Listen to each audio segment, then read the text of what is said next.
Well, good morning, everyone, and thank you so much for joining us. This is the 2026 Grant Round Informational Webinar for the Estuary and Salmon Restoration Program, and we're so thrilled to have you all here with us this morning. Just to note that this webinar is being recorded, and we will make it available on our RCO ESRP program page within about a week or two's time. So if you need to take a break, because it is going to be a long one, feel free, please do what you need to do, because we will not be pausing because we have quite a bit of content to get through. But we're excited, and let's go ahead and dive in first with some introductions. In the room with me, well, I guess I'll start with myself. I'm Catherine Bukalski-Smith. I am the Estuary and Salmon Restoration Program Manager. I took over for Jay Krenitz when he moved on to the Department of Ecology. So I've been here since March of 2024, and it's a pleasure to be with this program. In the room with me, we have Dr. Tish Conway-Kranis, our ESRP Learning Program Manager, also with the Washington Department of Fish and Wildlife. And on the line, we have Jenna Jewett, our Shore Friendly and Beach Restoration Small Grants Programs Manager, as well as Kay Carmile and Bob Warner with the Recreation and Conservation Office. So just a little bit about the flow of our presentation for you all today. We'll talk briefly about the history of ESRP, process-based restoration. Then we'll get into the nitty-gritty of the grant round, the timeline, some of the new elements of this year's or this up and coming grant round. We'll talk about our 3 grant program offerings that have open RFPs. And then Kay will go ahead and help us finish up with some program requirements and really important application resources that you may wish to be aware of. And just a little bit of Zoom housekeeping. Again, the webinar is being recorded because we have quite a bit of content, and we're using Zoom webinar, and we do not have a chat function today. However, we do have a Q&A, so please go ahead and put your written questions in as they come up.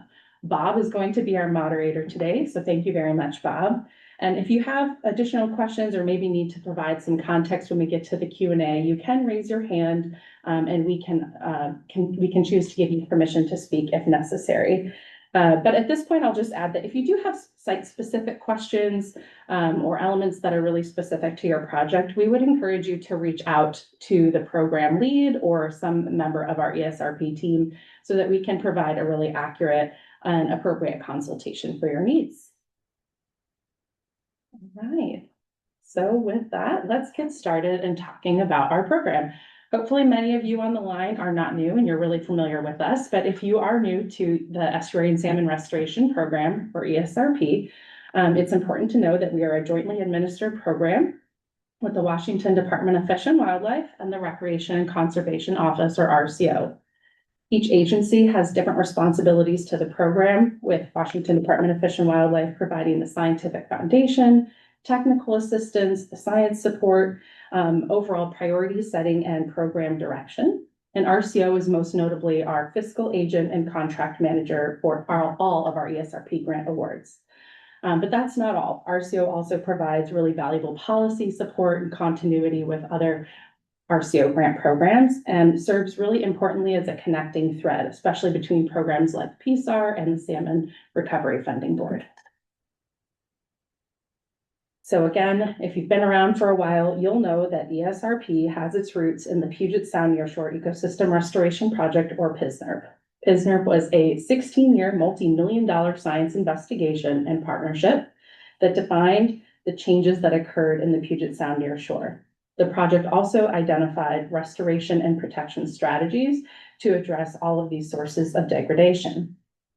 Probably many of you know that WDFW is actively working with the Army Corps of Engineers on the Decabush Estuary Restoration Project, which was one of 3 large projects that was approved by Congress for federal appropriations. However, that was only a very small portion of the restoration need that was identified by PSNRP across Puget Sound. Thus, ESRP was established in 2006 to fund the early and obvious nearshore restoration efforts that are needed, and to serve as an ongoing mechanism for implementing PSNRP strategies. The goal for ESRP's creation is to ensure that projects are locally developed and regionally prioritized investments of the state, and that our work continues to advance science to inform on-the-ground restoration actions. So within the boundaries of ESRP, our focus is to stay true to our PSNR roots and focus not on species-based restoration, but process-based restoration. So that means our fundamental conceptual model recognizes the integral link between ecological processes, things like tidal flow, sediment delivery, nutrient exchange, and the structures that they create on the landscape, and then the ecosystem functions that are derived from those structures. We know processes are dynamic and structure and function take time to develop. So our goal through ESRP is to conduct restoration that targets these processes being impacted so that structure and function can follow. In addition to habitat benefits, which are the focus of our program, many of the projects we support provide multiple benefits to local communities, including improvements to infrastructure, improved recreation, climate change resiliency, and we do care about ecosystem goods and services, and these are reflected in our scoring criteria. So just like PSNR, ESRP's geographic boundary is defined as the Puget Sound nearshore. We have a really broad definition for what this is, and it includes the entire shoreline east of Cape Flattery up to the Canadian border, all of the San Juan Islands. And it's approximately 2,500 miles of shoreline made up of an interrelated complex of diverse shore or land forms, including river deltas, embayments, beaches, and bluffs. And the actions we take to restore the nearshore is different depending on which geomorphic landforms are being addressed. But we need all of the types of shore forms for a healthy and functional Puget Sound.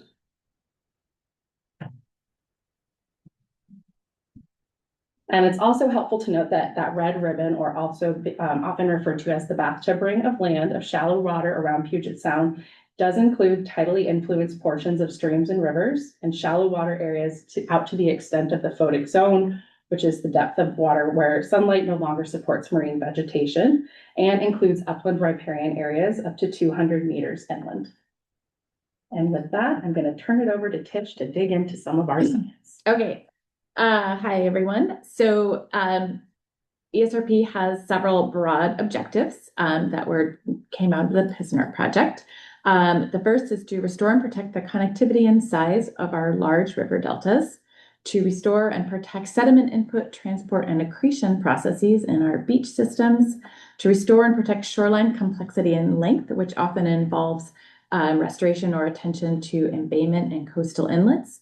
And then lastly, to increase our understanding of natural process restoration to improve the effectiveness of project actions. And that is the part of the program that we call the Learning Program, and I'll talk about that later in the webinar. So as Catherine said, the Puget Sound Nearshore Ecosystem Restoration Project, or PSNR, was this big science investigation. And I'm just going to walk you through some of the sort of major elements of this, since they really do form the underpinning for our program. So there was a suite of white papers thinking about what should our guiding philosophy of restoration be, and that is where we arrived at and continued to move forward this concept of process-based restoration in the Puget Sound nearshore. There was a great change analysis, a spatial GIS analysis that was led by Cy Simonstead at UW, really looking into details about what has changed in the nearshore and where. There was a great synthesis called Implications of Change that was led by Kurt Fresh. And then there was another detailed spatial analysis looking at which of these changes are problems and why. That was led by Paul Schlinger. There was a future analysis of sort of like future development and what that might do to the nearshore. And then there was a suite of management measures or restoration actions that were identified in Clancy et al. And so Paul Cheragino brought these together and developed what we call the strategies document, really looking at how can we improve the nearshore aligned with both the spatial analysis and the focus on process-based restoration.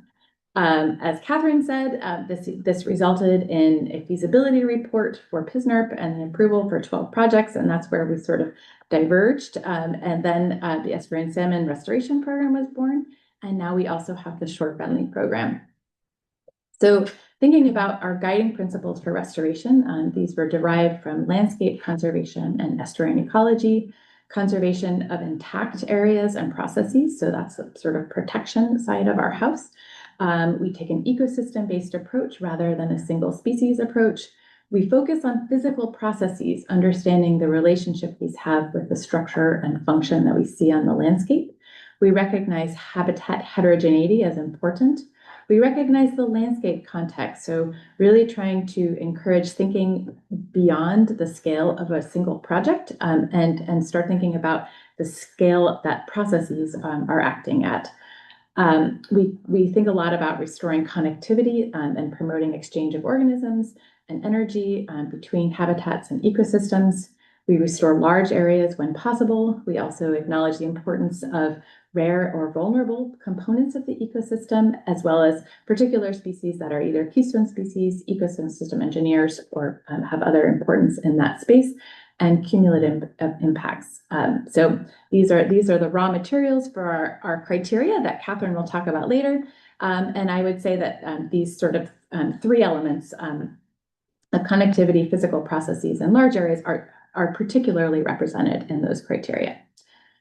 Okay, so what do we mean when we say processes? And this is really this is a depiction of an intact and functioning, connected, diverse suite of nearshore habitats in Puget Sound. And we want to think about is what are the processes that maintain this physical landscape and seek to restore the impairment to the processes rather than say building, asking what a species needs and building that habitat. So we think at the scale of these processes. So these could be sediment input. That's a really important one, either coming down from rivers or from eroding bluffs and beach systems. Once the sediment is in the system, it needs to be transported around. So we think about impairments to sediment transport. Tidal flow is a really important physical process. Erosion and the flip side of erosion, accretion, are also really important. Channel migration formation in our river deltas is a really important process. Freshwater input itself can be an important physical process. My personal favorite, detritus import and export. So the decaying vegetation that is transported around and is the engine for much of our nearshore ecosystem food web. The exchange of aquatic organisms can also be an important process.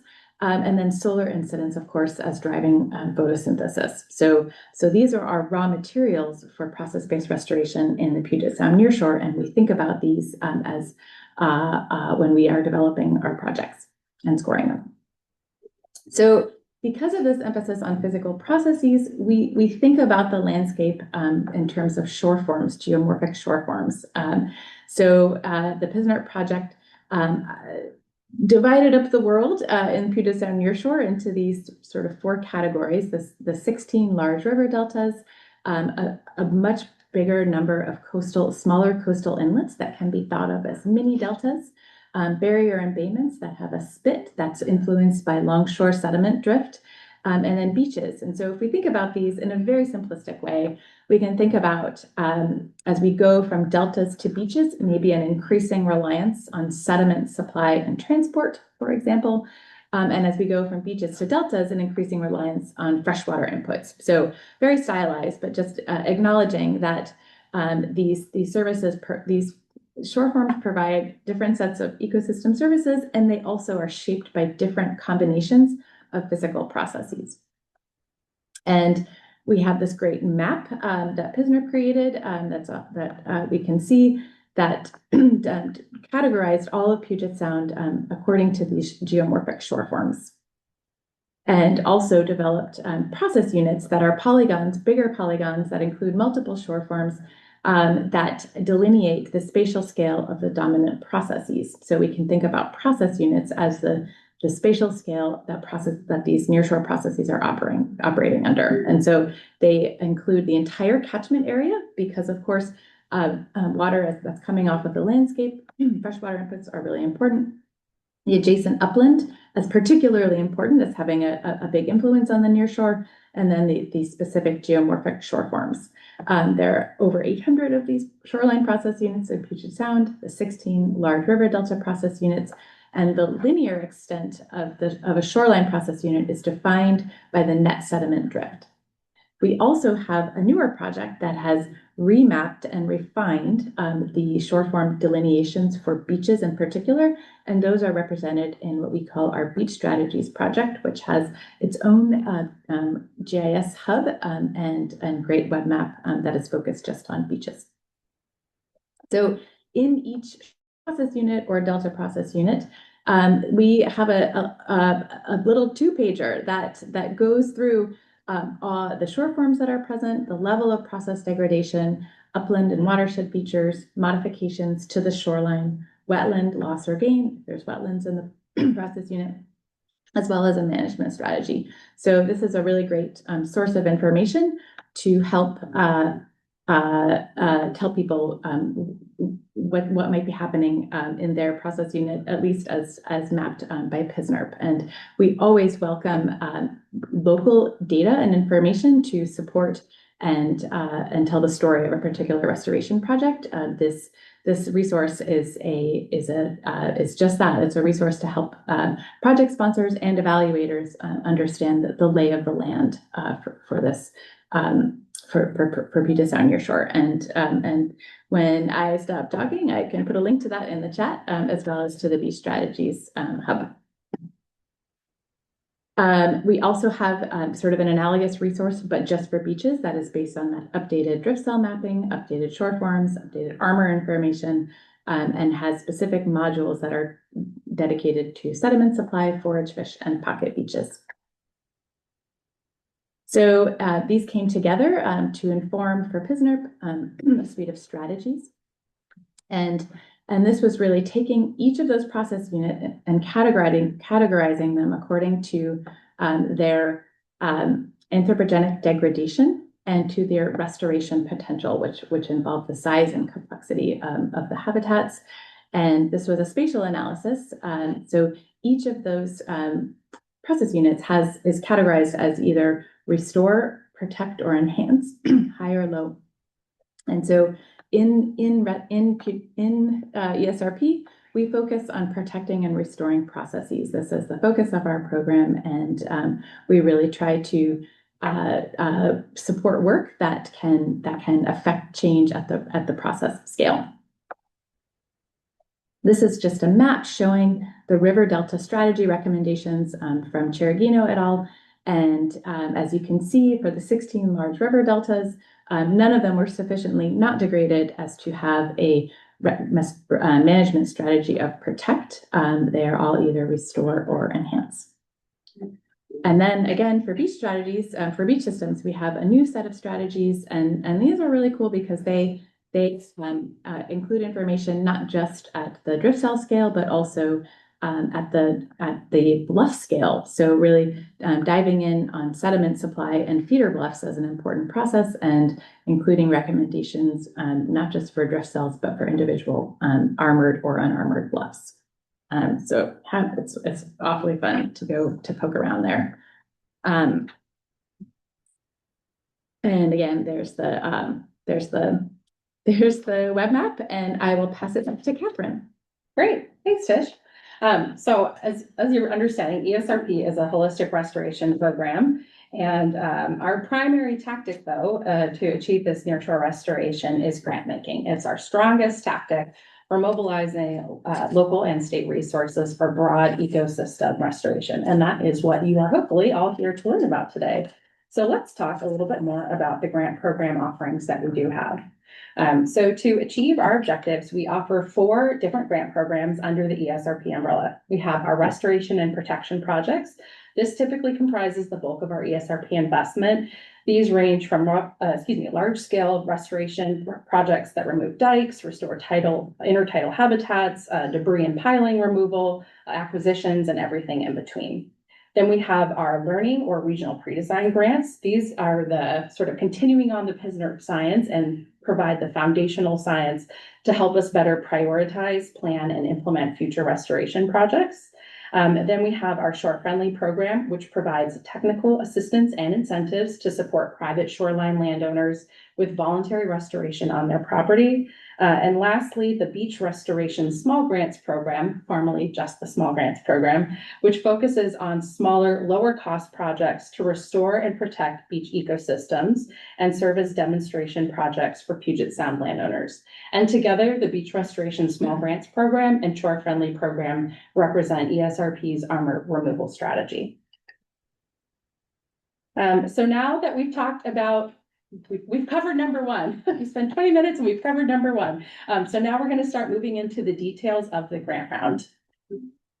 So first, let's start off with the timeline. This is reflected on the ESRP RCO webpage. And what I would like to highlight here is that during this particular grant round, 3 of our 4 grant programs are accepting applications. So Restoration Protection, Beach Restoration Small Grants, and the Learning Program. Please notice that all of these programs are on their own timeline. So they, for each running our own RFP over a period of about 8 to 10 months. The timelines of the competitions are staggered to minimize schedule overlaps for applicants, for our ESRP staff team, and also our team of voluntary technical reviewers. We've also spent a lot of effort coordinating with the Aligned Work Group, in particular the PSAR and Floodplains by Design program, to try to reduce conflicts as much as we possibly can. Our request would be that you please consider starting your PRISM applications early so that we have the best ability to support you in answering questions and managing technical difficulties as they may arise. And just to note that our goal as an ESRP team is that we have to weave all of our programs together into a single list of projects called the ESRP Investment Plan by the end of August of 2026. This is the document and the plan that's submitted to the governor's office and the Washington State Legislature for funding consideration. And it's important to know that funding awards will not be available until July 1st of 2027, after the state legislature finalizes the capital budget. Okay, and now we're gonna turn it over to our Shore Friendly program for a couple of slides about our program that we are not open for right now. You know what? I see Bob has his hand up. Oh, thank you. Yes, we have a question that I think is easily answered. The question is, are there interactive maps available online that show the process units? Oh, yes, there sure are. And sorry, I promised to put them in the chat and then I didn't. Hang tight. I will share them with everyone. Thanks, Bob. Awesome. Okay, thanks everybody. Good morning again, everybody. Thank you for being here. Like Catherine just said, I'm just going to touch on Shore Friendly for just a couple of slides. Shore Friendly is a regional landowner incentive program for Puget Sound's private shorelines. It is administered through ESRP, but since it's a 6-year program, the grant competition runs on a 6-year cycle. In 2024, we completed a competitive grant round cycle, which resulted in 6-year agreements for the organizations listed on the screen. These folks are the local program leads across the Sound. We have Northwest Straits Foundation serving the northern 7 counties of the Sound, and they coordinate with Island County and Swinomish Tribe.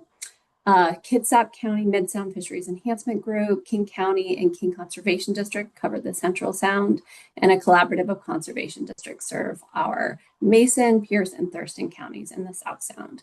We're proud to say that this provides support to all the private landowners living on the Puget Sound shoreline. And you'll notice that it says close for new applications in 2026, and I'll explain more on the next slide.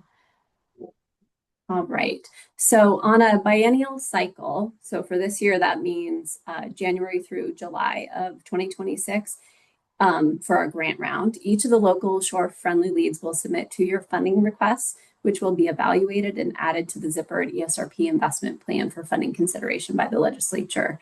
The next open competition for local programs is anticipated to be in 2030 in preparation for the 2031-2037 program implementation.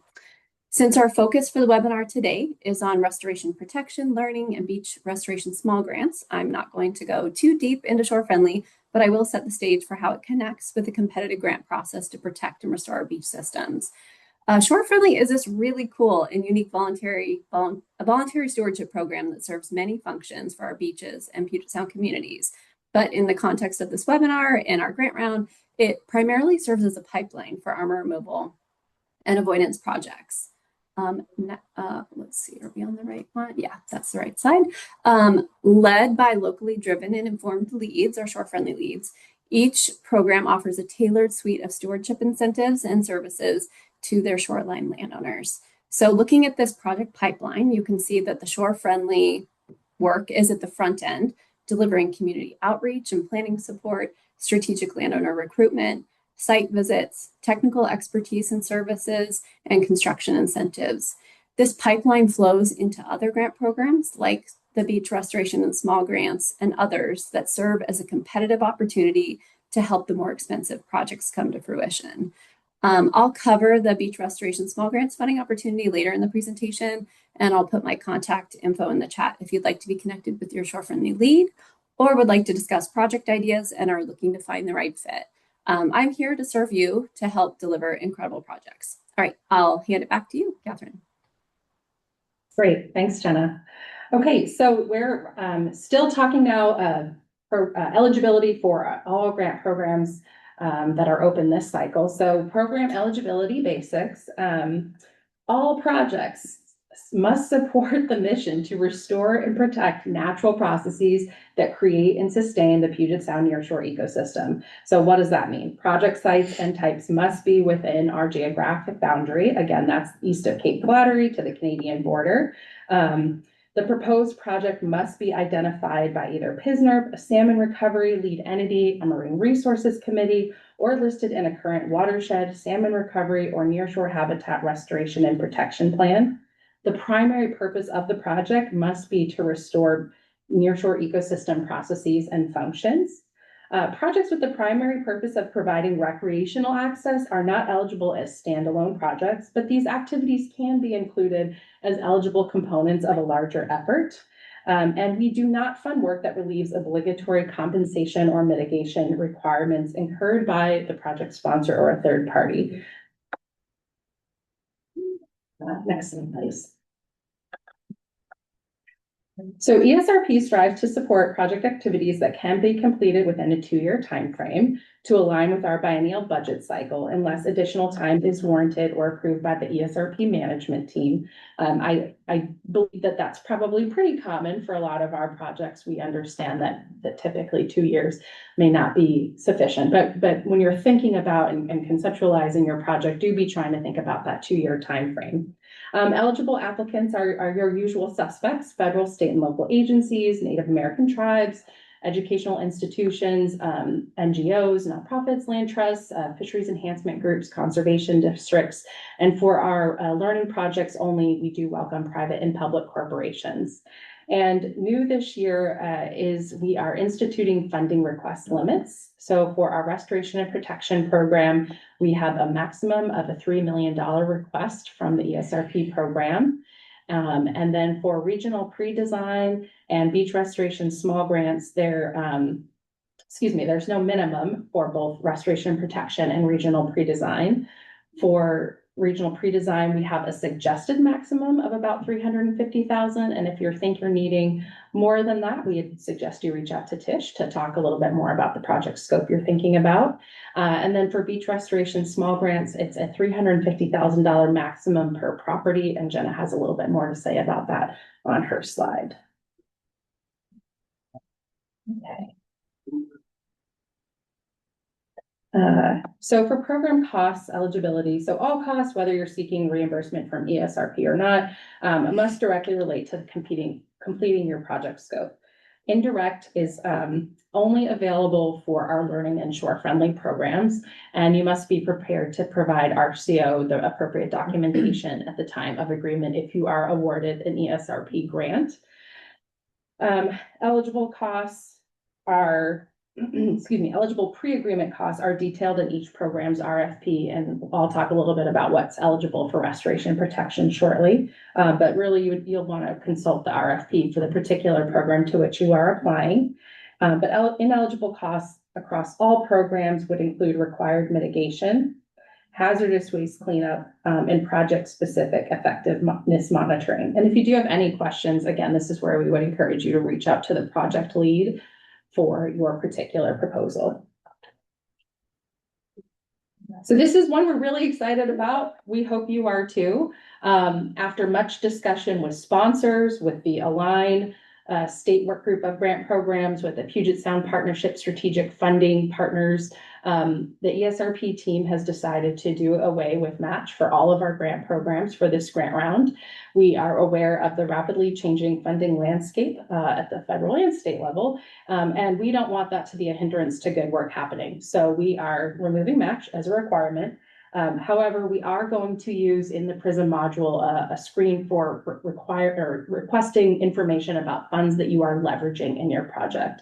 And Kay can talk a little bit more about that with folks if you have a question. But this is really helpful. It allows us to continue to communicate to the legislature how projects are utilizing sources other than just state capital dollars to get their work done, but also hopefully reduces the administrative burden on all of you in having to report your match and your billing. So we hope everyone is excited about this as we are.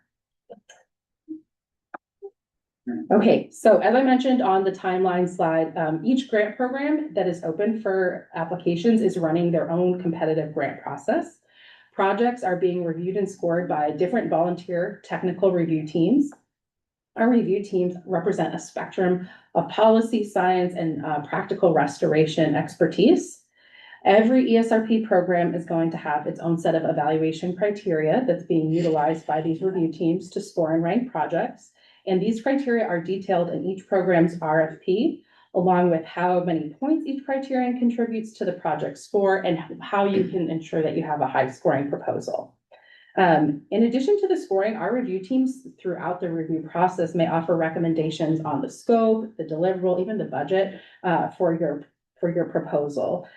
So the final award amount and the scope may differ from what you've requested. And we'll work with you as sponsors to incorporate this reviewer feedback into the scope of work if your project is awarded funding. Okay, I worked on this graphic yesterday. I'm not sure if it's if it's a successful one or not, but I'm going to give it a try.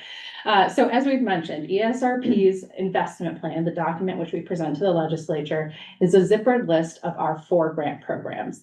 And so the way that it works is that we have at the top is our restoration and protection portfolio projects, which I have yet to talk about. Then we zipper in with our highest ranking projects in order of rank. And then our beach restoration small grants, shore friendly, and regional pre-design. The beach restoration small grants projects and learning projects are each supposed to be a certain amount of our total appropriation. And so those don't just go in one after the other, but they get slotted into the list based on trying to maintain a certain percentage of our total amount. So it's a little complicated and it varies every time. And but this is just an example of our current list, our 25-27 investment plan, and how once we had all of the projects and we had our ranked lists, how they all zippered together. And just a reminder that for beach restoration small grants, we decide to provide at least 5% of our total appropriation to those projects, potentially more, as long as we get at least a $5 million appropriation in total. And for our learning projects, we do up to 10% of our total appropriation. And then this is just kind of a little bit of a sort of a contextual, how much money is ESRP typically awarded in state capital funds. So since 2006, we've been awarded just under $120 million. I think the last 3 biennia, the award has been around $15 million per biennium. 2024 was a bit of an anomaly. We received an extra boost of $14 million through the Climate Commitment Act funds, which fully funded our 23-25 project list.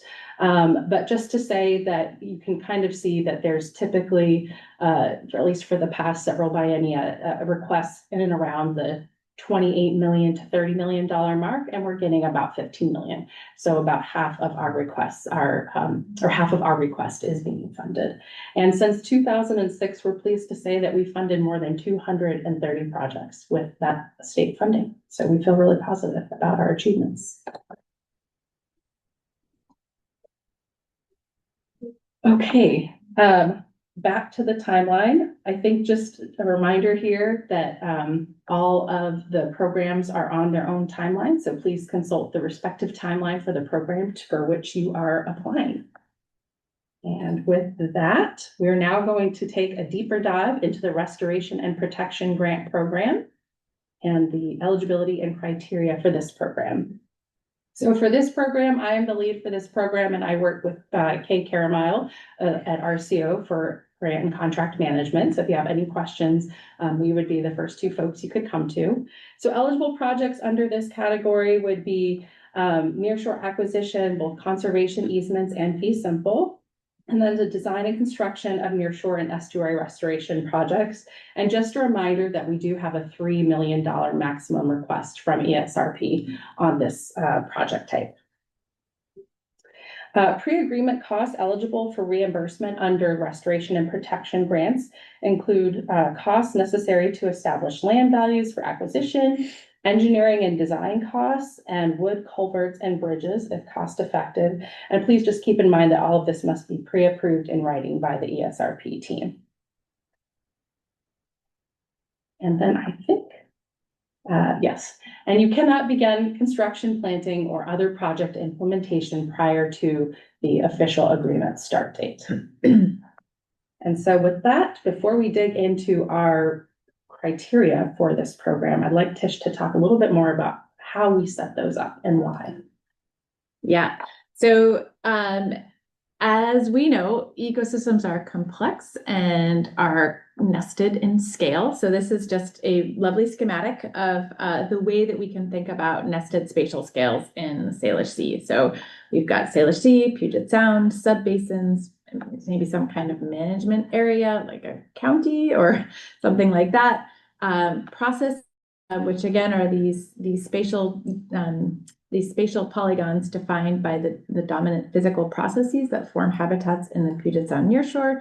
Habitat units that might be somewhat smaller and maybe are aligned with the geomorphic shore form, and then parcels, which is often the scale where restoration happens. So we know that recovery goals are typically created at larger scales, whatever they may be. But restoration is happening at smaller scales. And so we want to see restoration actions that occur at the parcel scale, but that affect the process unit scale. So this is what we're really looking for when we're thinking about restoration. And we want to think about diversity of these processes that can be affected at the process unit scale. And of course, we love projects that can sustain large and complex systems. So multiple parcels, habitats within a process unit. These are things that our criteria really emphasize. So just file that away, thinking about scale and the way that a project may affect that broader process unit scale. And also, as you'll see, we have criteria that speak to the way that the surrounding process unit may support the project. And with that, I will hand it back to Catherine. Okay, thank you. So for the Restoration and Protection Program, there are 13 criteria in total that are bucketed into 4 categories. So ecological importance, technical merit and readiness, cost justification, public support, and involvement, for a total of 110 points. And the big point I want to make on this slide is that for all programs, but obviously we're talking restoration protection, we have an evaluation criteria worksheet that provides all of the categories with information about sort of what, when we're asking something, what makes an ideal ESRP project. So we'd really encourage you to take a look at that evaluation criteria worksheet when evaluating your project ideas and preparing your proposal. So let's go ahead and I'm going to walk through them fairly quickly. But under ecological importance does the project have a large effect on delta or shoreline process units? So again, thinking about those concentric circle slides that Tish just provided to us. Will the site be resilient to future degradation? We can't control everything, but just thinking about and planning for and explaining how your site may be resilient to future degradation. Do the surrounding conditions support the project? And then lastly, does the project provide ecosystem services that benefit society? Again, kind of harkening back to the very beginning, we do care about additional ecosystem services that can be garnered from the projects we support. For technical merit, are the techniques reliable and likely to have the desired outcome? Have you identified the strategy for addressing or resolving uncertainty around the project? And I'll just say from my experience with the technical reviewers, last grant round, there's a lot of interest in resolving uncertainty. So really be thinking about that and preparing your proposal. Is the project designed to be resilient to climate change, and does it promote ecosystem resilience in the face of climate change? And I'd like to add that we have a new sea level rise checklist to help folks kind of think through that and what that might mean for your particular project. And is the project ready to go? Is the budget, secure? Are the permits secure or in place? And are the proposed actions consistent with local land use goals and policies? For cost justification, are the actions cost appropriate for the site? And are actions cost effective? And lastly, is there a clear and understandable budget? That's really important for reviewers in particular. For public support and involvement, are there social benefits to the project? And are appropriate levels of partners, tribes, affected community members and groups, technical experts, and other interested parties involved? And I'll just say again, please take a look at those worksheets. We have them for each program, and I think that they provide a lot more context than I'm going to right now that will really help you understand what are we training reviewers to look for when they're evaluating your project. Okay. So now that I've talked about what is eligible. Catherine, Bob has a question. Thank you. I'm sorry. I just Yes, and it's just relevant to what Tish was just talking about. That's why I interrupted you. The question is, can you better define what you mean by benefit society? Are you talking about community level, like public access? It's the language is ecosystem service. So I think that would be more reflected in the public support and involvement criteria. Do you want to add anything, Catherine? No, I think that's good. Thank you, Tish. Thank you for the question as well. I think you might be one ahead of where I need to. Sorry, go ahead. Thank you. Okay, so now that you understand a little bit about the Restoration and Protection Grant Program, just offer that we, as I mentioned, ESRP provides awards for projects that can be achieved within a roughly 2-year timeframe that aligns with our biennial budget cycle. Obviously, we recognize that a lot of the complex restoration projects that we want to support require multiple years and phases of funding to complete. So to support this type of timeline, ESRP has a streamlined application or portfolio program for restoration projects that meet a certain criteria. This allows us to provide long-term financial support for projects that continue to fall within the reviewed, approved, and already supported scope of work. So advantages of being in our portfolio program are that you get a streamlined application process. So once you are approved as a portfolio project, you don't have to go through all of the phases of the grant round for future years. And if you maybe can think back to that slide of the zippered list, your project and your budget request goes right to the top. And that's probably the best thing that you could get out of this is getting to be at the top of the list. Please note that not all previously funded phase projects will qualify for the portfolio process. The premise behind this is to maintain the integrity of the original grant competition. So if you have a project that's scope or benefits may have changed, especially significantly from what was originally proposed and ranked by our technical review team, you will likely need to seek funding again and be re-reviewed through our more traditional process.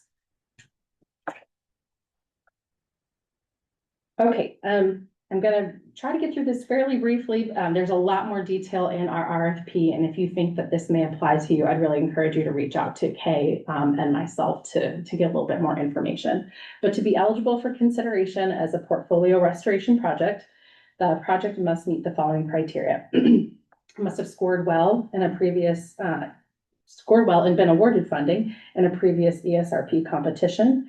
The project must be continuing to maintain the whole project scope that was originally funded and reviewed through the previous competition. The project must be continuing to demonstrate substantial progress towards completing the already funded project phase. There must be continued landowner support for the chosen design alternative, and the project must be requesting funds for a new scope of work for the next phase of the previously funded ESRP project. We do also consider requests for supplemental funding or adaptive management of previously funded ESRP projects on a case-by-case basis. And for this, I would say, please, again, contact Kay or myself so we can have a little bit more conversation about what you might be needing or looking for. Okay, I think you're almost done listening to me talk. So thanks for hanging in there, everyone. So this is the end for me, and whether you are applying for a new project or a portfolio project, you'll need to submit a pre-proposal in PRISM and register for site visits by February 9th. So that's that first deadline. Site visits are optional, but they are strongly recommended. The visits serve as an opportunity for early dialogue with our ESRP team here. We also bring out some of our Washington Department of Fish and Wildlife habitat bios, our habitat engineers. Sometimes we are able to get the lead entity coordinators to join us. And the purpose is for us to talk with you and provide feedback on project eligibility, scope, and offer tips and recommended improvements to help you have the strongest scoring proposal you possibly can. So we do those site visits in March. By early April, our staff team, probably me, would notify applicants as to whether or not you'll be invited to submit a full proposal, and whether or not your project may qualify for the portfolio program.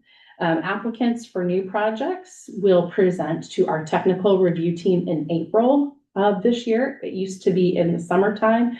We've moved it back into the spring to allow sponsors to speak with the review team and then be able to incorporate any feedback from reviewers before final applications. That was some feedback we received last year that we're trying to incorporate this grant round. So the presentations will be earlier this time.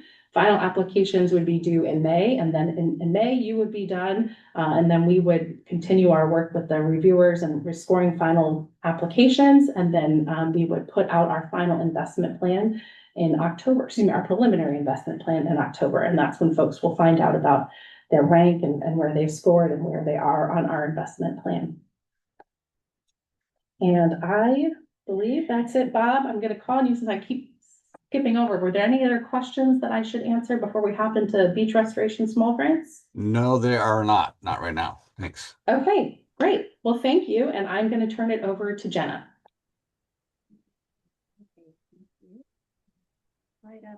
Alrighty, so I'll start with the most important takeaway first for beach restoration small grants. The pre-proposals are due very soon, in a couple of weeks. On December 2nd, we've adjusted the grant timeline this year. As Catherine mentioned, there's like some staggering to make sure that we have enough staff capacity. So we've just adjusted the grant timeline this year to accommodate a new step in the grant round called early project consultations, where project sponsors like yourselves can meet with me informally to talk through project ideas, learn about eligibility, and collaborate on developing great pre-proposals. So this opportunity is available until December 1st. And my calendar is filling up. So please reach out with your project ideas. I would absolutely love to talk to you. And that's how a lot of these small grants projects start, is just through a conversation and thinking through the different ideas and maybe connecting things back to Shore Friendly. So my contact information is in the chat. Thanks, Tish. So you may be wondering why we have Beach Restoration Small Grants program along with everything else that ESRP offers. You notice that Shore Friendly and small grants are part of the ARMOR strategy, or they are a big part of the ARMOR strategy for ESRP. So in the early years of ESRP, program staff recognized that we had a gap in our investments related to valuable beach system projects. Many of the Puget Sound beach restoration opportunities tend to be on the smaller scale as opposed to some of the other project types. And therefore, they didn't historically compete very well on our investment plan. A lot of brainstorming led us to develop a strategy to assist ESRP in its overall mission to restore all natural processes that create and sustain the Puget Sound nearshore ecosystem.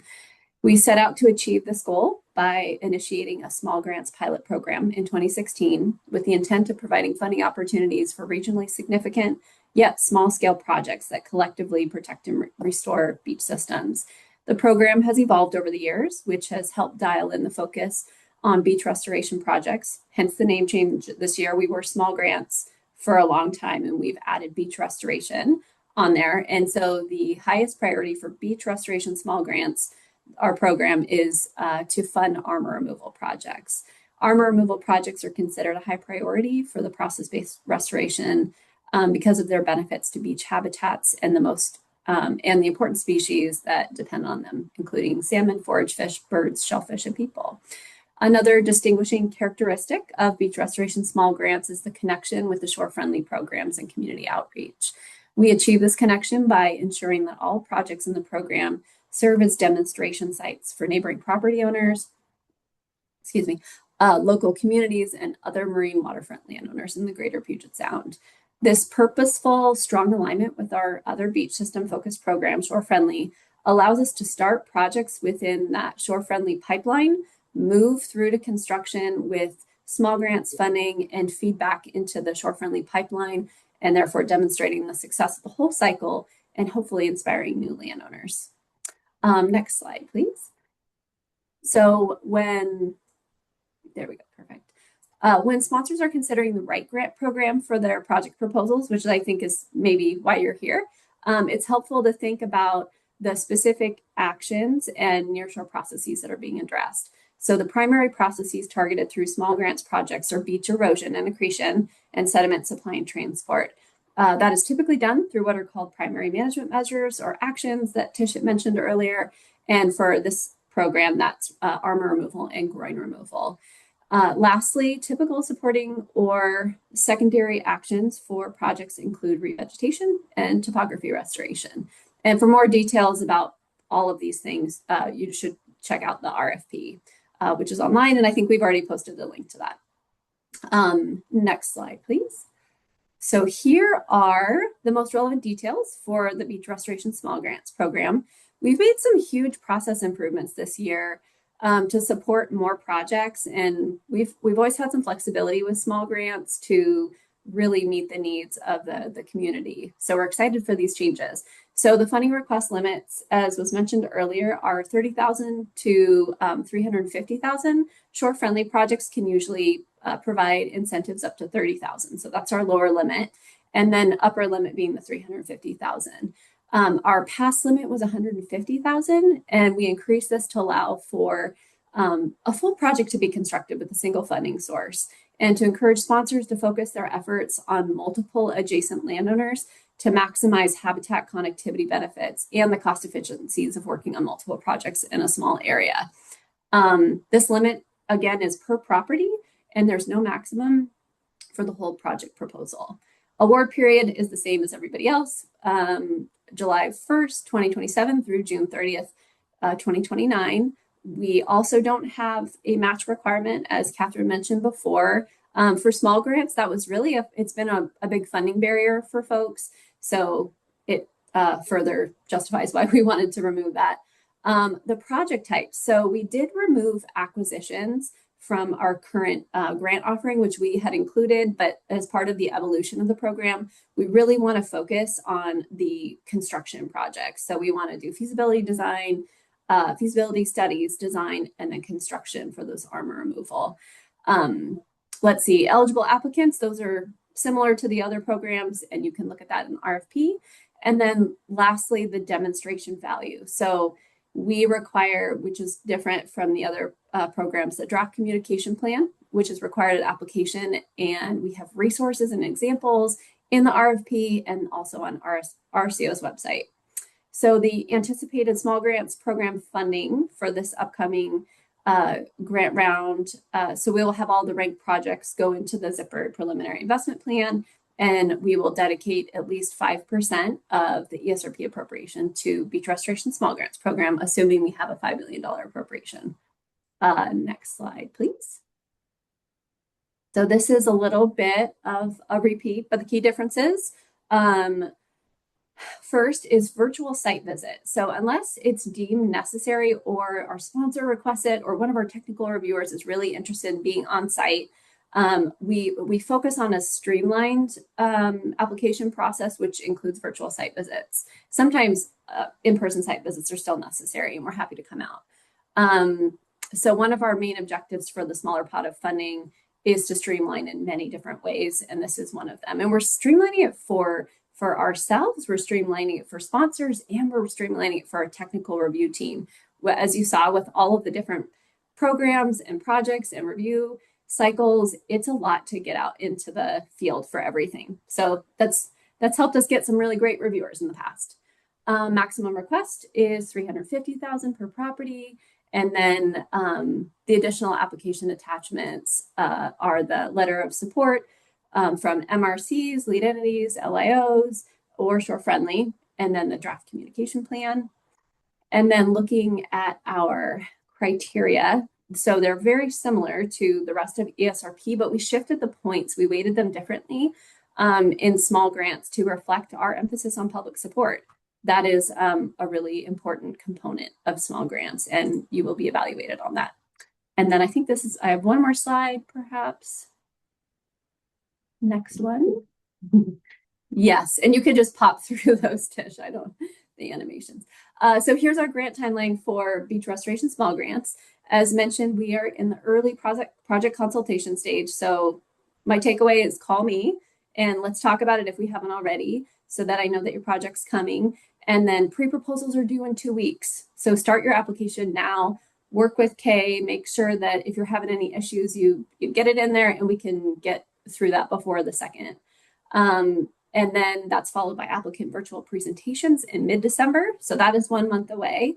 And invitations to submit a full application are a few days after that. And then you'll have a few months to consider the feedback and develop your final application, which will be due in March. And then we'll have a bit of back and forth with questions and responses from our technical review team in May. And then the rest is on us to get the investment plan funded through the legislature. Projects, if funded, can go under contract starting on July 1st, 2027. And those are the highlights for beach restoration. Bob, do you have a specific question for beach? Yeah. I have some questions, and they're asked to, one question was, can you explain the acronyms for MRC, LE, and LIO? Yes. Okay. Do you want to go back a couple so people know what we're talking about? Oh, man. No, the animation. One more. Oh, yeah. No, that's right. Okay. MRC is Marine Resource Committee.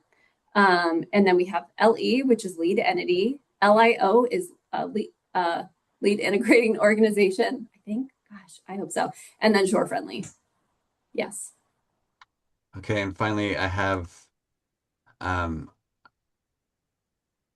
Brian wanted to let people know that we're unaware of this virtual access to Puget Sound shoreline, and it's the ArcGIS Earth View. And I'll go ahead and put that in the chat so people can see it. Okay. Exactly Awesome. sure. Thank you. All right. I'm handing it over to Tish. Thanks, everybody.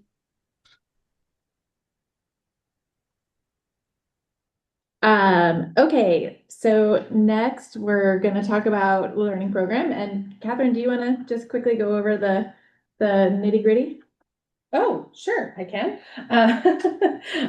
For the eligible applicants, it's the same as everything else, except I think the big difference here again is the private and public corporations are eligible to apply. The funding request, there is no minimum. We have suggested, again, a $350,000 maximum. We can do phased projects for learning program as well, and really would just encourage folks to please reach out to Tish if you're thinking you may need a bigger chunk of money to achieve the scope of work which you're thinking about. And just like every other program, we have a 2-year timeline that we try to stick to. So projects that could be achieved between the next biennium, which is July 1, 2027 to June 30, 2029. Okay, awesome. Thank you. Bob, your hand is that a legacy hand or a new question? It is a legacy hand. Thank you for the Okay, turn. no worries. Okay, thanks so much. Okay, so as we have talked about, ESRP has these 4 broad objectives, and the learning program is really focused on this last one of increasing understanding of natural process restoration to improve the effectiveness of project actions. So as a little reminder, we are founded on these scientific principles of PSNERP.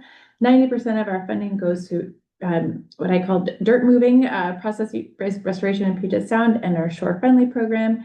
And then 10% goes to research projects that can inform restoration. So really moving this concept of using science to drive restoration, understand restoration forward. So we know that the nearshore is complex and dynamic. We need to strategically apply our scientific knowledge. And so we support investigations that best inform restoration implementation goals and priorities and address uncertainties. So this is a little schematic of what that looks like. There are several sort of broad buckets that have emerged over time of our learning projects. We have funded some really great spatial data and planning tools like the Beach Strategies Project and other mapping efforts. We support predictive models of some of the processes that we really care about. We've supported projects that are developing design guidance for different kinds of projects. We support analyses that inform maximizing benefits of restoration, maybe relative to costs, or thinking about how to best site and plan restoration, and then ecosystem response to specific restoration actions or kinds of actions. And we see this sort of body of work as potentially informing any aspect of a restoration project lifecycle, from planning, feasibility, design, or implementation. And then we see this as a feedback, right? So the restoration and protection part of our shop is influenced by the learning program, and equally the learning program is listening to questions and insights from the restoration work that we do. And we see this all as part of a broader adaptive management cycle where we learn, we look at ecosystem response, we develop tools. These need to be communicated to the restoration community, reassessed and incorporated into the projects that the restoration community does. So this is a challenging cycle. We're always working on not just the points of it, but also the connections. So we have criteria that we use to evaluate the learning projects, and the first one is importance. So we want the project that is to address a question that is limiting for restoration. So a question that is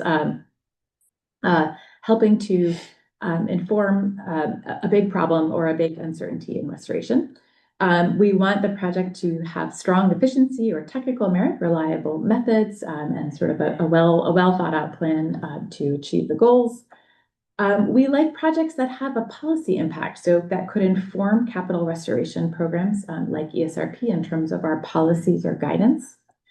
And then we want projects to be transferable across the landscape. So rather than having insights that are only applicable to, say, one restoration project or one very specific area, we want to see projects that have transferable information across the broader landscape.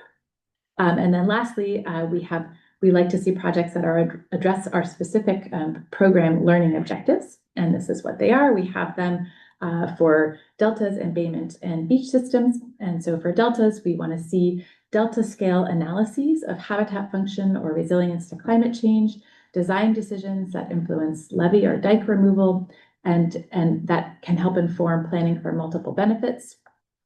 For beaches, we like to see projects that are building on the beach targets for restoration that we already have that are outlined in beach strategies, as well as thinking about ecological processes and functions, and resilience to climate change.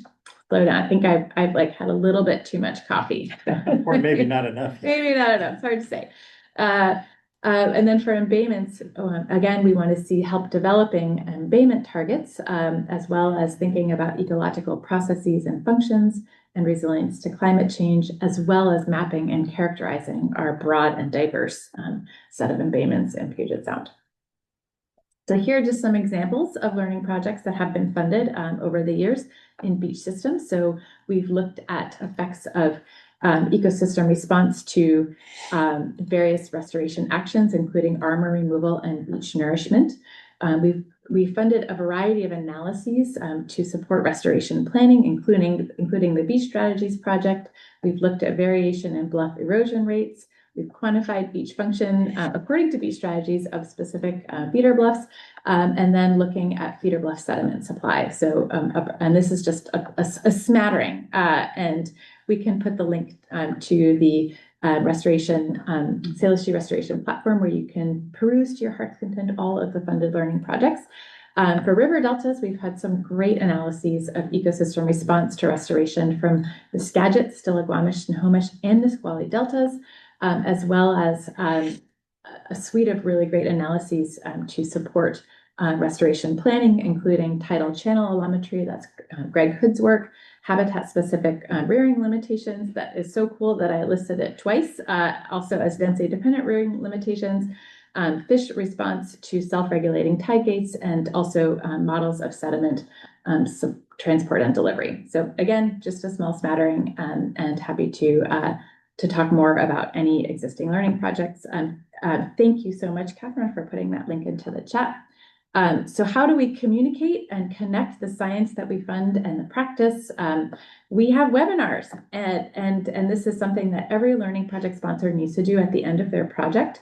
And we happen to have one this Friday, looking at the effects of overwater structure, small overwater structures in Puget Sound. So tune into that. If you're not already on our listserv, please join, and then you will get a ping every time we are having a webinar. And then the other big thing that we do is have all of our learning project sponsors create a page on the Salish Sea Restoration platform, formerly known as the Salish Sea Wiki. And this is just a way to share all of the project products, whether there's websites, spatial tools, reports, the recording to the webinar, all of that information lives there. So just to recap on the timeline, pre-proposals are due in February. You will know about invitation to submit a full proposal in April. If you choose to submit a proposal, please hold the dates of the 6th and 7th of May, because that is when we will be asking applicants to present to our technical review team. The full proposals are due in June, and then again, the ranked list notification, same as everyone else, in October. So I'll pass it back to Catherine. And I am going to, I think, quickly pass it over to Kay to finish us up with probably the meat and potatoes for this webinar, which are helpful resources and information you will need as sponsors to apply for an ESRP grant. So Kay, whenever you're ready. Thank you. Yeah, more specifically, I'm going to be going over the program policies and deliverables so you know what to expect and can adequately budget for them. I'll give an overview of the PRISM application process, and I'll introduce you to some of the tools and resources that are available to help you with your application. Next slide, please. So I wanted to start off by highlighting a few of RCO's policies. Every grant program has strings attached. ESRP is no exception, and it's good for you to understand what those expectations are at the time of application so that you can ensure that the grant funding is compatible with your intent, and also that you can budget adequately to meet the required policies and procedures. So if you are applying for a restoration project, it's going to be subject to RCO Manuals 5 and 7. And in Manual 5, among other things, you're going to find information on eligible costs, prevailing wage and procurement requirements, cultural resources. And one of the take-home messages from Manual 5 is that sponsors are responsible for securing all required permits to complete their project. Manual 7 talks about ongoing obligations, and that is pertinent to both restoration projects as well as acquisition projects. In addition, acquisition projects are subject to a series of very specific policies and procedures that are described in RCO Manual 3. And all of these manuals are on RCO's website, and there's links to them in the RFPs. I'm going to be touching on a few of the acquisition policies, but I encourage you, if you are applying for an acquisition project, that you read Manual 3 very carefully to make sure you understand the process and can plan and budget accordingly. This is especially important if you are relatively new to working with RCO. So use of ESRP funded properties is generally limited to nearshore habitat conservation and restoration. As a result, all buildings must typically be removed or demolished from a property. The exception to that is if they support ongoing stewardship of the property. So if you do have an existing building on the property that you'd like to maintain, I encourage you to talk with me so we can determine eligibility, and if necessary, we can consider whether it makes sense to carve out a portion of the property from your scope of work with the ESRP, so that you can still buy the property in its entirety, but just that portion of it is carved out of ESRP's scope of work and budget. ESRP funds are public funds, and as a result, properties must be available for public use. This does not mean you need to develop them to support public use, such as put in parking lots or restrooms, but you also are not allowed to put up a no trespassing sign. If you are applying for a fee simple acquisition, you need to record a deed of right on the property. And if you are applying for a conservation easement on a property, you'll need to record an assignment of rights on the property. And these are legal documents that protect the property in perpetuity for the purpose of the grant. And in the case of ESRP, that's nearshore conservation and restoration. A conversion is when you use the property or a portion of the property for purposes other than the purpose of the grant. Conversions require replacement property. It's a rather onerous process to go through, so you really want to avoid it if at all possible. And I encourage you to think carefully about your intended use and talk to me so I can help you strategize how best to scope your project. Moving on to stewardship, restoration projects require a 10-year commitment to maintain the site and not intentionally harm the integrity of the project. And acquisition, on the other hand, must be maintained in perpetuity. Next slide, please.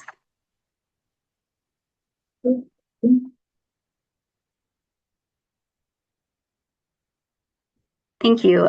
Cultural resources, those are defined as archaeological and historical sites and artifacts and traditional tribal areas or items of religious, ceremony, or social use. What you really need to know is that cultural resources are protected by both state and federal law, and RCO as a state agency is required to ensure that cultural consultation is completed for all RCO projects, including those funded by the Estuary and Salmon Restoration Program. If your project is located on state-owned land, or if your project has some federal nexus, meaning that it occurs on federal land, it is receiving federal funding, or it requires a federal permit, in those cases, some other state or federal agency will likely lead the consultation with tribes and the Department of Archaeology and Historic Preservation. If there is no other state or federal nexus, RCO will likely be the lead on that consultation with the tribes and the Department of Archaeology and Historic Preservation. No matter who's leading the consultation, the goal is to ensure that reasonable action is taken to avoid, minimize, or mitigate harm to cultural resources. So cultural consultation is required for all acquisition projects, all projects involving structure demolition, all projects involving ground disturbing activities, no matter how small. So even if you're doing a planting project, fencing, geotechnical investigation, collecting benthic sediment cores, or installing data collection instruments, consultation is required. And the reason I bring this up now at the time of application is because although you as the project sponsor is not required to consult directly with tribes or the Department of Archaeology and Historic Preservation, you are responsible for conducting any necessary follow-up actions that are identified through that consultation process. And the funding for that comes out of your project budget. Next slide, please. So what are the potential outcomes of that consultation? Oh, thanks. Nope. Okay. Yeah. So what are the potential outcomes of that consultation? There's a series of questions in your application that are geared towards cultural resources, and RCO staff use them to determine the amount of risks that your project poses to cultural resources. So if they determine that your project proposes a relatively low risk to cultural resources, you may be invited to proceed, but you need to follow an inadvertent discovery plan. And what that means is that should you encounter anything in the course of doing the work, you'll need to stop work, notify RCO and others, and determine next steps. If your project might involve a higher risk of damage to cultural resources, you may need to have an archaeological monitor present during certain ground disturbing activities. Or you may be asked to hire an archaeologist to conduct a cultural resource survey in order to get a clearer picture of the risk that your project presents. And the outcome of that survey could be that you can proceed under an inadvertent discovery plan, that you need to have an archaeological monitor present. But if there is an actual site, cultural site located on your property area that you're working, you may need to modify your actions to avoid impacts, or you may need to mitigate for any unavoidable impacts. Again, the cost of doing all of these activities comes out of your project budget. RCO does have a fact sheet that's available to help you determine what kind of costs these might entail. And I think the thing to know is that because ESRPs, the location and the nature of ESRP funded projects, there's often a higher risk of encountering cultural resources, and therefore surveys are often required. And you cannot begin any ground disturbing activities or demolition until consultation is complete. Next slide, please. So although every project is unique, whether you're proposing an acquisition project, a design or restoration project, or a learning project, certain deliverables will likely be required. So we've compiled a list of those likely deliverables, and they are posted on the RCO website and linked in your RFPs. Next slide, please. So let's talk about the application itself. All pre-proposal and final application material needs to be submitted in RCO's project database that's known as PRISM Online. Step-by-step instructions on how to do this are included in the request for proposal for each grant program. And you're going to start off, every single grant program starts off by submitting a pre-proposal. This provides a very basic level of information about your project in order to facilitate early eligibility and technical review. I encourage you to include all available design material with your pre-proposal. And the reason I do that is that it helps reviewers to offer more thorough targeted feedback to inform your final application. Once the pre-proposal review process is complete, ESRP staff will notify you whether or not you're invited to submit a final application. And if you are, I will convert your pre-proposal in PRISM into a final application. And what happens when I do that is all the information you've already entered in your pre-proposal will remain in your final application, but you're going to have an opportunity to revise it as needed, and you'll also have a lot more questions you need to answer and additional documents you need to attach to PRISM. If you are applying to the Restoration Protection Program or the Small Grants Program, the project number of your final application will be the same as your pre-proposal. But if you are applying to the learning program, you're going to have a new project number with your final application, and I will let you know what that is. Next slide, please. So your application is a combination of the information that you enter into PRISM as well as the documents that you attach to PRISM. And these documents include such things as your budget worksheet, design material, maps, things like that. Some of these attachments are forms and templates that you fill out, and some of them are things that you create yourself. The list of required attachments varies with the program, so I encourage you to read the request for proposals because that's where you're going to find a very detailed list and description of every required attachment in PRISM for both the pre-proposal as well as your final application. You're also going to find links to any of the forms as well as example material that's available for you. In addition, we've created an attachment checklist, and what that does is basically just condenses and summarize all the required attachments into like a one-page sheet for you to keep track of and make sure that you're submitting complete applications. This is just a tool for you to use. Next slide, please. Another tool we've created is the application worksheet. And this one is also available on RCO's website and linked in the RFP. Its intent is to allow you to craft your response to certain questions outside of PRISM. And this can be super helpful if you're working as part of a team on your applications. So you can simply cut and paste your response into PRISM. If you're using these worksheets, I highly recommend you pay very careful attention to the character limits for each individual response. And the reason I say that is because Prism's going to cut off any portion of your response that exceeds the character limits. So you're going to want to like cut, paste, save it in Prism, and then take a look at it to make sure it saved your complete response. Next, thank you.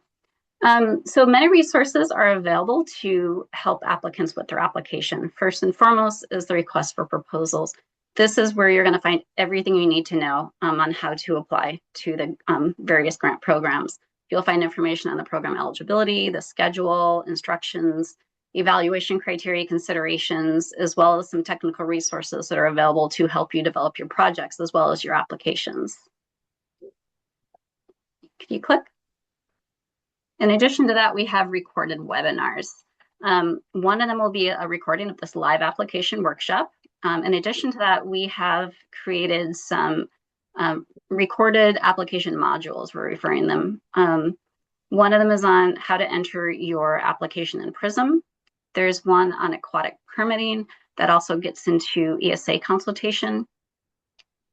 There's one on cultural resources for grant applicants, and that teaches you what kind of information you need to be providing in your cultural resources responses, as well as tips on mapping your cultural resource areas in Prism. And there's another one on acquisition projects, and all these will be available on RCO's website. Next slide, please. Speaking of websites, both WDFW and RCO have websites to support the Estuary and Salmon Restoration Program. WDFW is the manager of the program, and therefore that's where you're going to really find the core information on the program. So you'll find information on program background, technical resources, links to completed and ongoing learning projects, as well as an invitation to sign up for the ESRP mailing list.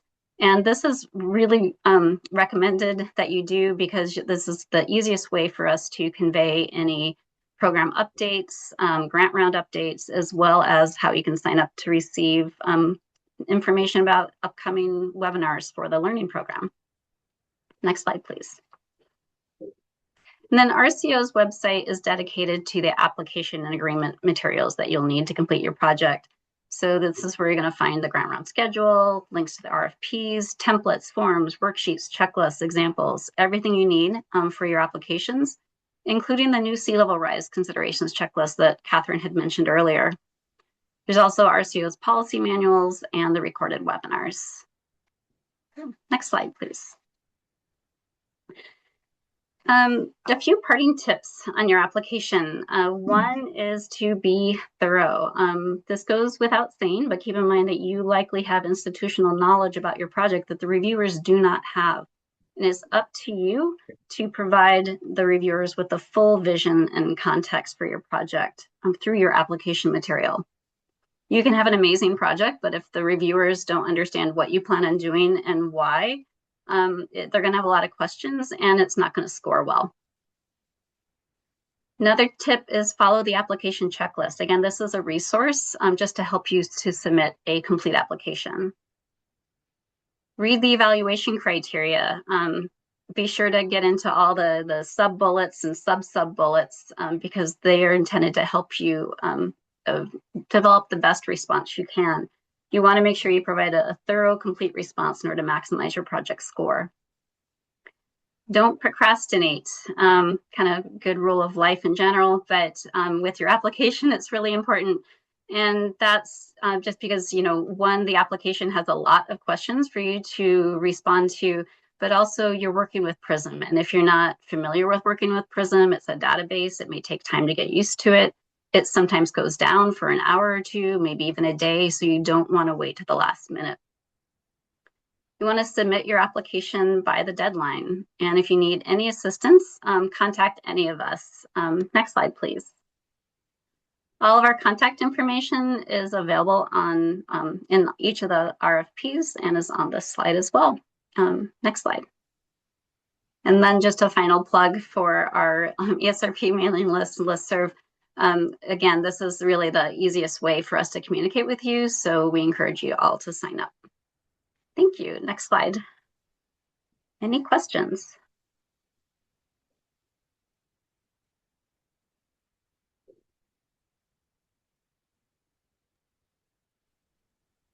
We don't have any questions in the Q&A right now. Wow. And this can be for any of us about any of the programs that we've talked about tonight. And I'll just note there was a suggestion to, when we deliver this recording, to also include the slides and all of the links and everything that was in the chat and the answers to the questions, and we will do that so that everybody can have access to all the information. Well, we were either extremely thorough or extremely tiresome. But it's very clear or overwhelmed. Or both. And we can stay here for a couple minutes if folks need some time to process and think about what you want to say. Oh. When will the recording be posted? It typically takes 1 to 2 weeks for it to get through all of the channels that it needs to get through. And I will be able to email it directly, so you can find it on the website, but I will also be emailing it out directly. The question from Katrinka Hibbler, when you mentioned public support in the, oh, sorry, this is beach restoration small grants. Are there other ways to demonstrate that other than the letters of support that are required, Jenna?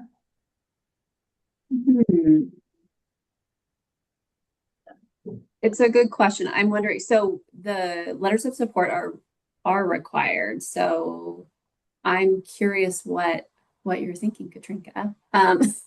It's kind of, that's a big question. Yes, there are ways to demonstrate public support when you're providing your responses in the application. So if you have some ideas or questions for a specific project, I'd love to talk with you about that. Okay.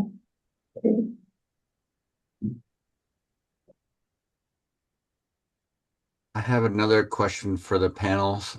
Are there any common recurring questions from technical reviewers which you would encourage sponsors to include in the application materials?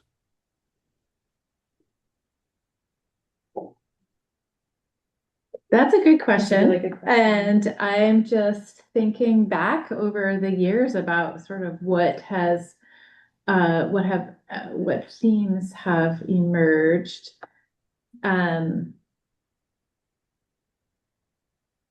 Got something. Yeah, go ahead.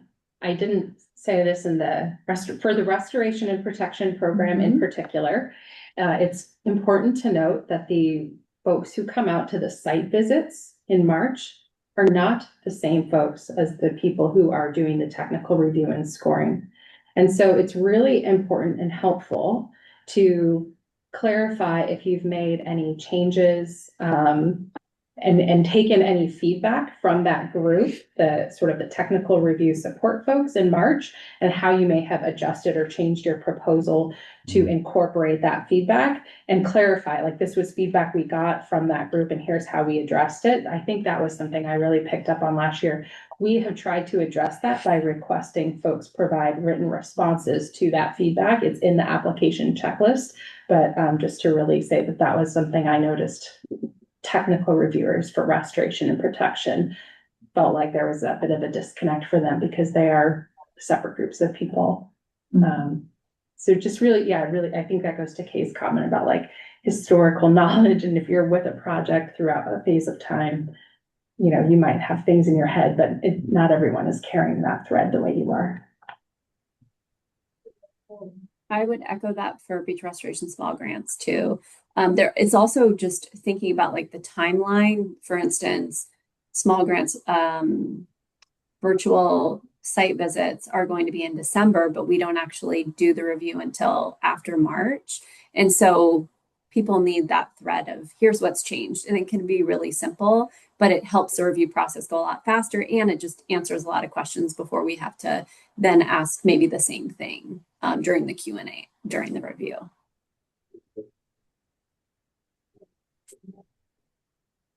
Yeah, it's so pervasive in the criteria, but just really making the link between the project actions and the processes restored. I mean, I think that is, that's something that reviewers are always really wanting to see. And when that's not clear to them, it can lead to a lot of questions. Yeah, that's what I was thinking as well. I can't really think of a specific common question, but I can think of reoccurring themes, and I'm just gonna put another plug to what Kay's already said to make sure that you're clear in that proposal, because I think that's kind of where I've seen the disconnect is when the initial reviewer is kind of unclear of aspects of the application. So I think that clarity in writing will solve many woes. Yes, and I should introduce our colleague Jason Albrecht. Oh, sorry. The Puget Sound section manager. I just stepped in. He stepped in the middle of the presentation, and Jason, until just this moment, we have been using our laptop cameras, but now you are on the owl, so you can say hi, everyone. Yeah. Bob or Kay, did you have any other things to add from your perspectives? No. I do have another question from our people here. If you have a project that is in conceptual feasibility phase and you are working on it with shore-friendly and tribal funds collaboration, could you apply now for construction in 27, 29 without a complete preliminary design?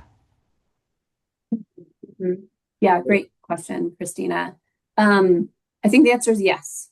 And I think I know what project you're talking about, and I think that would help it move along. So maybe we can talk a little bit more offline about that particular project, but I don't see any problems. But I'm actually going to point to Kay also to tell me whether or not that's correct. Yep, that is correct. I know some programs such as the Salmon Recovery Funding Board do have strict rules about not being able to apply for construction funding until you have a permit-ready design. That is not the case for ESRP, but it can affect your scoring in terms of readiness to proceed. So the more further along your design is, the higher its score will likely be, but that doesn't mean you can't apply.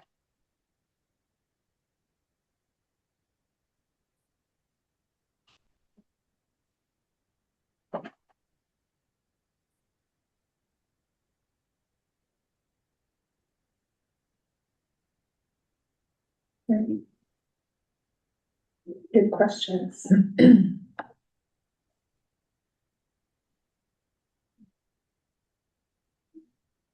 Anything else out there?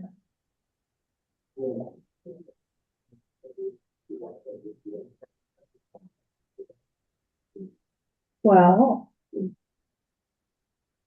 there's nothing else. I'll just thank everyone so much for joining us today, for taking the time, 90 minutes out of a busy time of year to spend with us and to think about our programs for your project opportunities. We're really excited. We're especially looking forward to site visits, both virtual and in person, over the next several months. And please, if nothing else, I just take away, reach out to us as individuals. We are happy for phone calls and emails, and that's a really good way to get conversations started.